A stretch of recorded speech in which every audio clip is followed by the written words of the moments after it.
Na nossa companhia está Daniel Sampaio, da Comissão Independente para o Estudo dos Abusos na Igreja. Daniel Sampaio, muito boa noite. Obrigado pelo Qual convite. é a sua opinião sobre a reação da Igreja a todo este caso e, sobretudo, o que aconteceu a seguir à entrega da lista por parte da Comissão? José Rodrigues Santos, vou já responder a essa pergunta, mas a minha palavra é para as vítimas.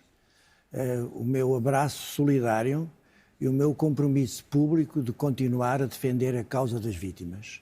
Compreendo o que elas estão a sentir neste momento, a ausência de medidas de apoio às vítimas e a confusão que se estabeleceu à volta de aspectos que têm um objetivo fundamental, é desvalorizar o relatório da Comissão Independente. Acha que é isso que a hierarquia da Igreja está a fazer? Não estou a dizer que é a hierarquia da Igreja, estou a dizer que há tentativas nesse sentido. Por parte de quem?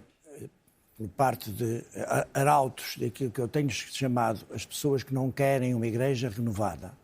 Eu não sou uma pessoa religiosa, mas reconheço a importância social enorme que a Igreja tem em Portugal.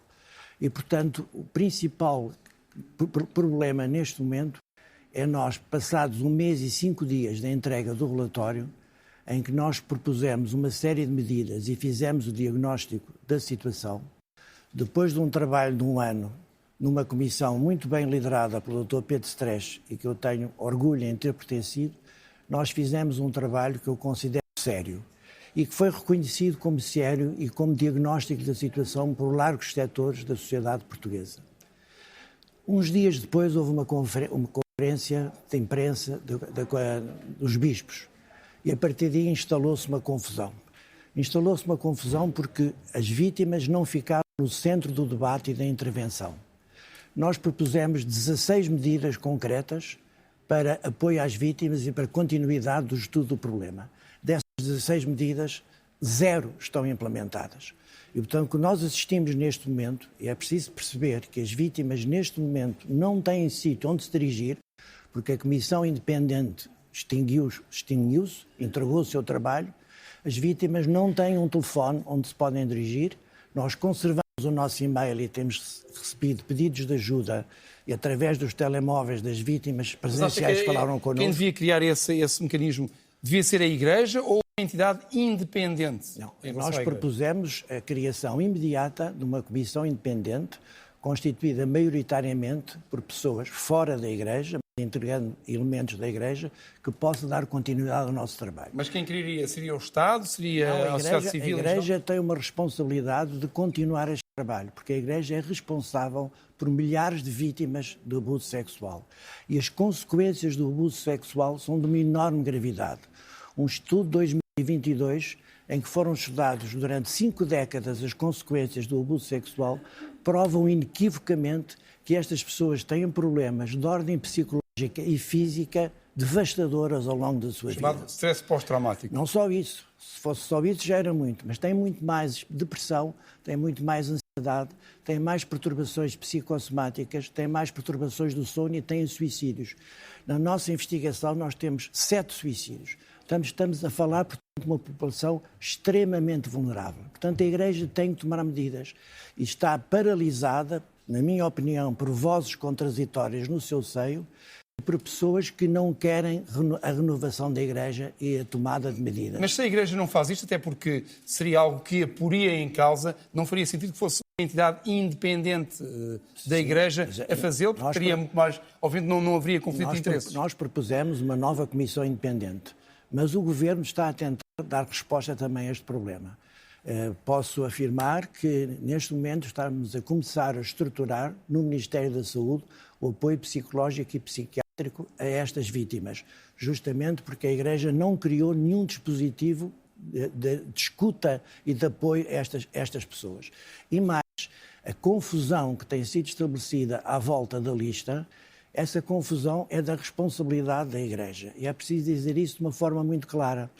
Porque bastava ter havido um telefonema no dia 3 de março, no dia da conferência em que os bispos falaram, para pedir esclarecimentos. E os bispos lançaram no espaço mediático a ideia que a lista era uma confusão de nomes. A lista é uma lista de nomes, nem podia ser de outra forma. E a lista inclui padres mortos, com certeza, pois se o estudo é de 1950, evidentemente que há abusadores mortos. Há abusadores que foram para outros locais, porque a Igreja transferiu padres abusadores. Mas isso não resolve o problema, apenas o transfere. Não, exatamente. E o que é importante do estudo é que o estudo foi-nos pedido da Conferência Episcopal para fazermos um diagnóstico da situação. O diagnóstico provou que entre 1950 e 2022 há milhares de vítimas.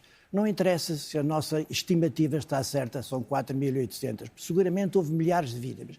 Essas vítimas tiveram a vida devastada na maioria dos casos e estão neste momento em risco, porque se instalou na sociedade portuguesa, e muito bem, a ideia que isto é um problema importante. Então, se é um problema importante, o que é que sentirão as vítimas que veem esta discussão e não veem uma medida e uma estratégia concertada em relação a este problema? Sentem angústia e estão em risco.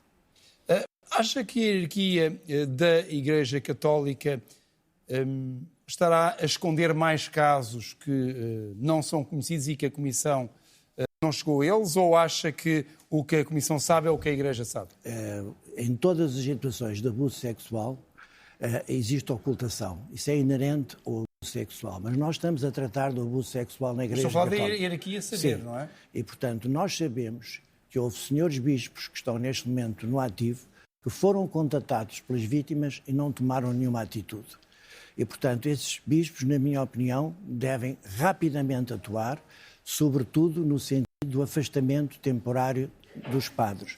Quando nós propomos, ou quando eu proponho, que já não há comissão independente, quando eu proponho que os padres devem ser imediatamente afastados, os padres suspeitos e os leigos que trabalham para a Igreja Católica e que foram abusadores, há razões para isso.